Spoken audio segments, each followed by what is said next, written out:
Udumo kuNkulunkulu kweliphezulu nokuthula emhlabeni kubantu abathokozelwa nguye. Baba uNsibando okubingelelayo ngithi uJesu Kristu inkosi.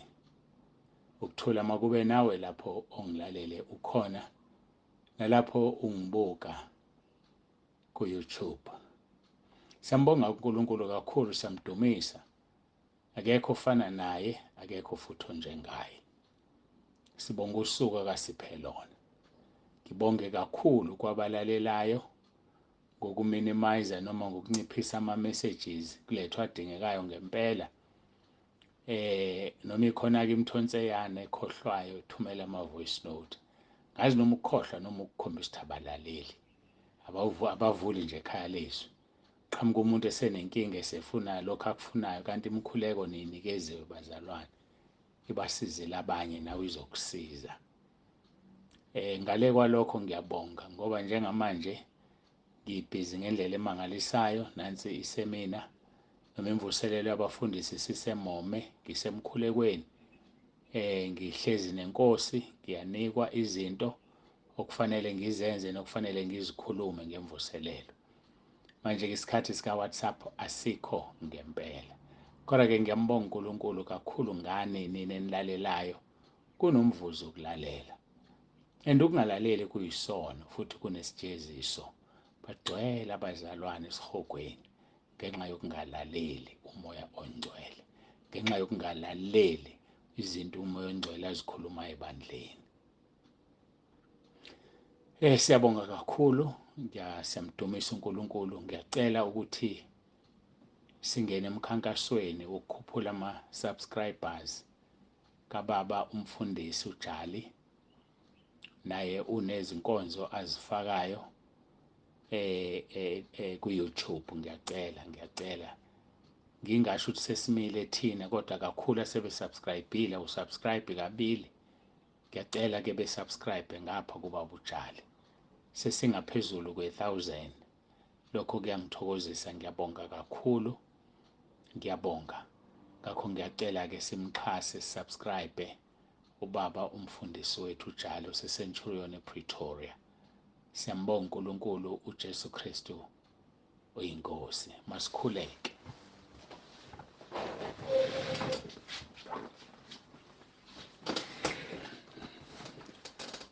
Babongcwele babolungileyo, egameni lomfelo wethu uJesu ophilayo, uNkulunkulu wethu nomusa, siza kuwe nangalesi sikhathi. Sibonga kakhulu Nkosi ukuthi sibe kanye nawe. Siyakhuleka-ke Nkosi ukuba usize ukhulume nathi, silizwe silenze izwi. Ngiyabakhulekela abagulayo namanje, ngikhulekela abakhathazwa imimoya, amandla obumnyama mabakhululwe ngegama lenkosi uJesu. Abakhathazwa amaphupho amabi mabakhululwe ngegama lenkosi uJesu. Abananoma yini ebakhathazayo bayakhululwa manje ngo-Isaiah 42 verse 6 no-7. Mabakhululwe ngegama elinamandla likaJesu Kristu ophilayo. Bayakhululwa ngo-Isaiah 61 verse 1. Siyacela-ke uNkulunkulu wethu nomusa, bonakalisa amandla akho, ukhazimulisa igama lakho, iba nathi namanje kule nkonzo. Ngiyabakhulekela abagulayo ngo-Isaiah 53 verse 5, ngemvimbo yakho siphilisiwe. Abaney'nkinga eziningi ezehlukeneyo, ushilo kuMatthew 19:26, wathi okuhlula thina abantu kuwena Nkosi awukukuhluli. Siyacela-ke Nkosi ubasize ey'ndaweni zonke ngokuhlukana kwabo. Udumo maluze kuwe, zidumise. Kuba mnandi sebefakaza bethi basizakalile ngomkhuleko okhulekwe ngesikhathi senkonzo. Siyabonga Nkosi, udumo lonke lokufanele uJesu Kristu inkosi. Amen.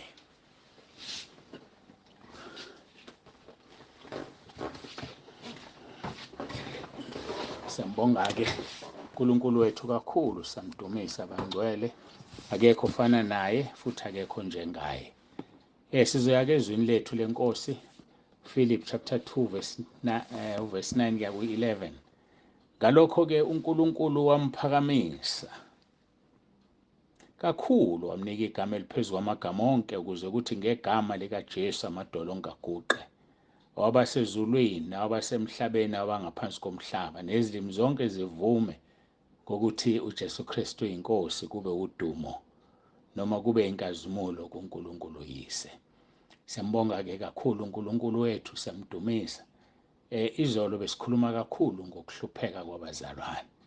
Sengize ngagcina ngibhala ngathi sub-theme izinhlupheko zabakholwayo, ngoba ngiyabona ukuthi ungathi kulokhu kuvuka siyagxila kukho. Uma uhlupheka kudinga ukubekezela, ukubekezela okukusizayo ukukutakula ekuhluphekeni. Ngicela-ke sibuka amaHebheru 10 verse 36 uthi, ngokubani idinga ukubekezela ukuze seniyenzele intando kaNkulunkulu namukele isethembiso. Bazalwane, sidinga ukubekezela.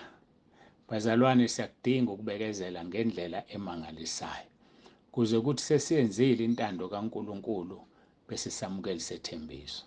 Isethembiso asamukelwa ngaphandle kwentando kaNkulunkulu. Isethembiso asamukelwa uma intando kaNkulunkulu ingekho. Kodwa siyayidinga intando kaNkulunkulu ukuze samukele isethembiso, ngoba isethembiso samukelwa ngentando kaNkulunkulu. Kuyintando kaNkulunkulu ukuthi samukele isethembiso bangcwele. Kuyintando kaNkulunkulu ukuthi sisamukele isethembiso. Bekezela-ke. Noma ngabe yini obhekene nayo, bekezela. Umshado wakho uyinkinga, bekezela. Ingane yakho iyinkinga, bekezela. Uthandaze, ukhuleke. uNkulunkulu wethu ongahlulwa lutho. Asiyeke kwabaseRoma chapter 5. Ngizoqala nje kuverse 1 ngigijime, ngicabanga ukuthi bese kufanele siqhubeke. Izithelo zokulunga, 2 verse 1. Ngakho lokhu sesilungisisiwe ngokukholwa sinokuthula kuNkulunkulu ngeNkosi yethu uJesu Kristu. Verse 2. Okungayi sinokungena ngokukholwa kulo musa esimkuwo. Siyazibonga ekwethembeni inkazimulo kaNkulunkulu. Masiyethembeni inkazimulo kaNkulunkulu. Masiyethembeni inkazimulo kaNkulunkulu. Siyazibonga ekwethembeni inkazimulo kaNkulunkulu. Verse 3. Kepha akusikho lokho kuphela, kodwa sizibonga nangezinhlupheko, ngokwazi ukuthi ukuhlupheka kuveza ukukhuthazela. Ukuhlupheka kuveza ukukhuthazela. Verse 5. Verse 4. Ukukhuthazela kuveza ukuqiniseka, ukuqiniseka kuveza ithemba.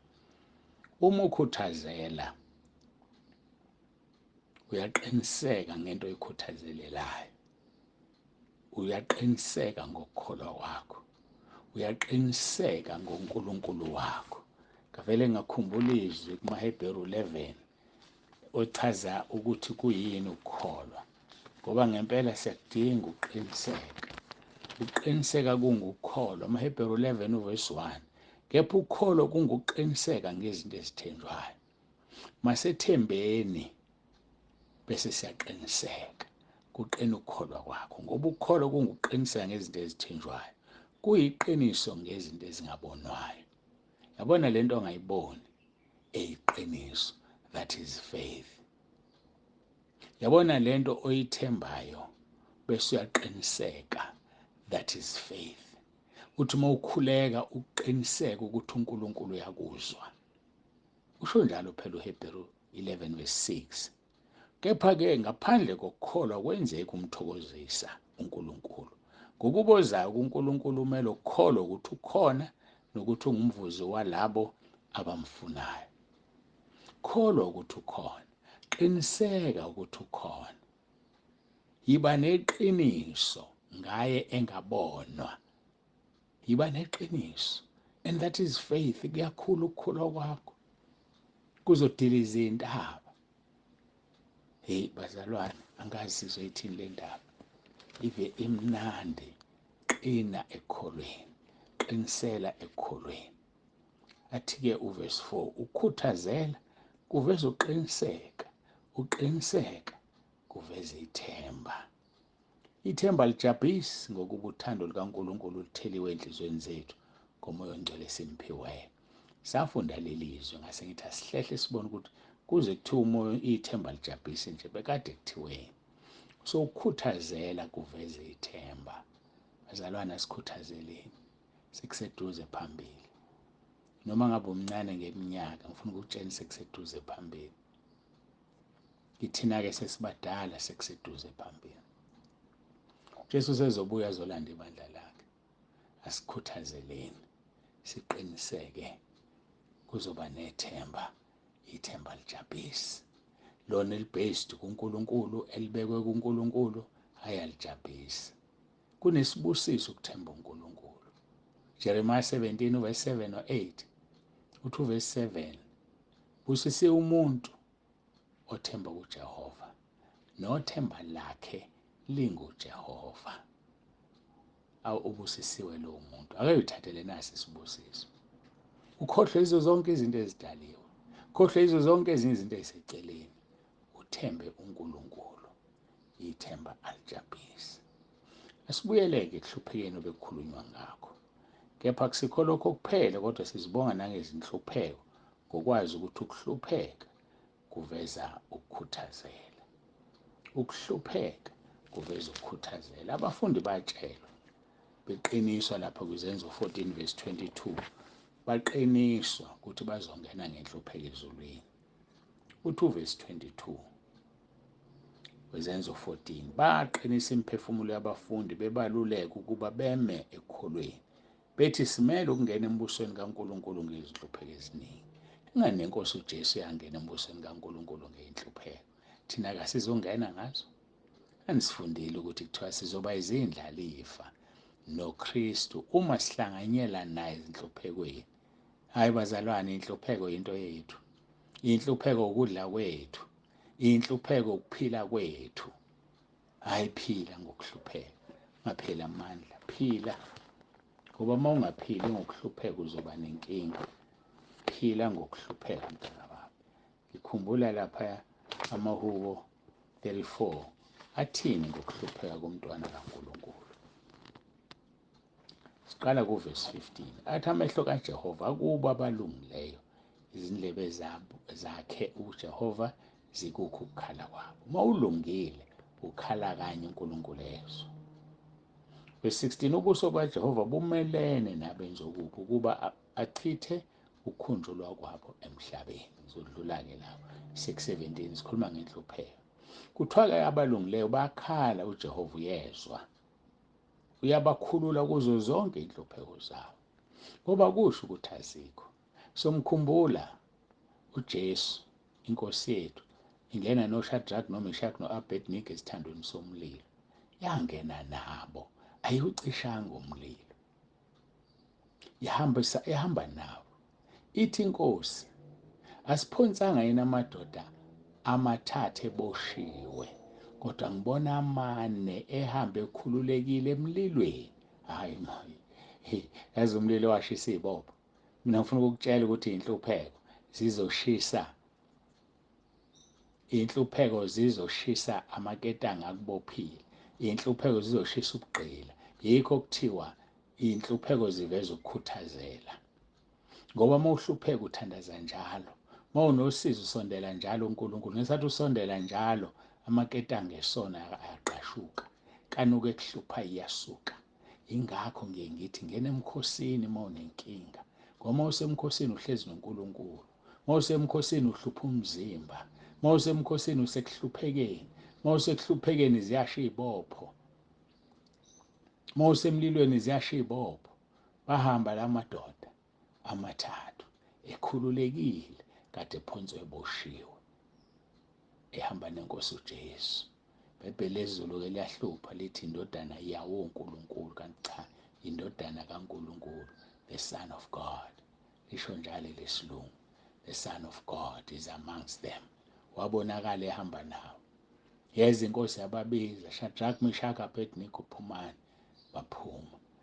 Kuthiwa babenganuki ngisho umlilo, amashethi abo awazange ashe, ngisho nonwele labo lodwa lizange lo. Hawu madoda, kumnandi ukukhonza uNkulunkulu, kumnandi ukuhlala kuye, ngoba izinto abantu abalindele ukuthi zokulimaza zikulimaza, kodwa zikusondeza kakhulu uNkulunkulu. Izinto abantu abaziphonsa kuwe bethi uzolimala, uzosuka ekukholweni, zikusondeza kakhulu ekukholweni. Sikhuluma ngenhlupheko zabazalwane. Uthi verse 17, laba bayakhala uJehova uyezwa, yabakhulula kuzo zonke inhlupheko zabo. Verse 18, Jehova useduze nabo abanenhliziyo eyaphukileyo, uyabasindisa abanomoya odabukileyo, uyabasindisa abanomoya odabukileyo. Awungakhumbula amaHubo 51:17 ekhuleka uDavide kade elele nomka umuntu ethi, Nkosi, umnikelo wenhliziyo edabukileyo nomphefumulo okudabukileyo awudeleli. uNkulunkulu usimanga, uyabasindisa abanomoya odabukileyo, useduze nabanenhliziyo eyaphukileyo. Sondela kuNkulunkulu. uNkulunkulu uyakuthanda. Uvula iy'ngalo uJesu nezandla zakhe ezinamanxeba, uthi woza mntanami, ngiyakuthanda. Woza, sondela, woza, ngiyakuthanda. Uyakuthanda uJesu.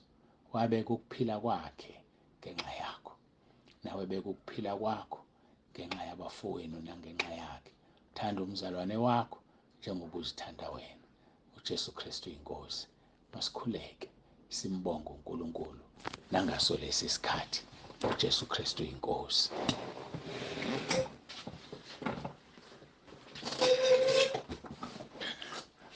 Babongcwele, babolungileyo, uNkulunkulu nomusa, siyabonga izwi lakho liyaphila, liphilile, linamandla ngendlela emangalisayo. Siza bonke abantwana bakhe abasekuhluphekeni okuhlukeneyo, bakhuthazele, babe nethemba ngoba ithemba lijabhisi. uJesu Kristu inkosi. Amen. Siyambonga-ke uNkulunkulu wethu kakhulu, siyamdumisa. Baba uNsibande ovalelisayo, uthi ube nentambama enhle. uJesu Kristu inkosi.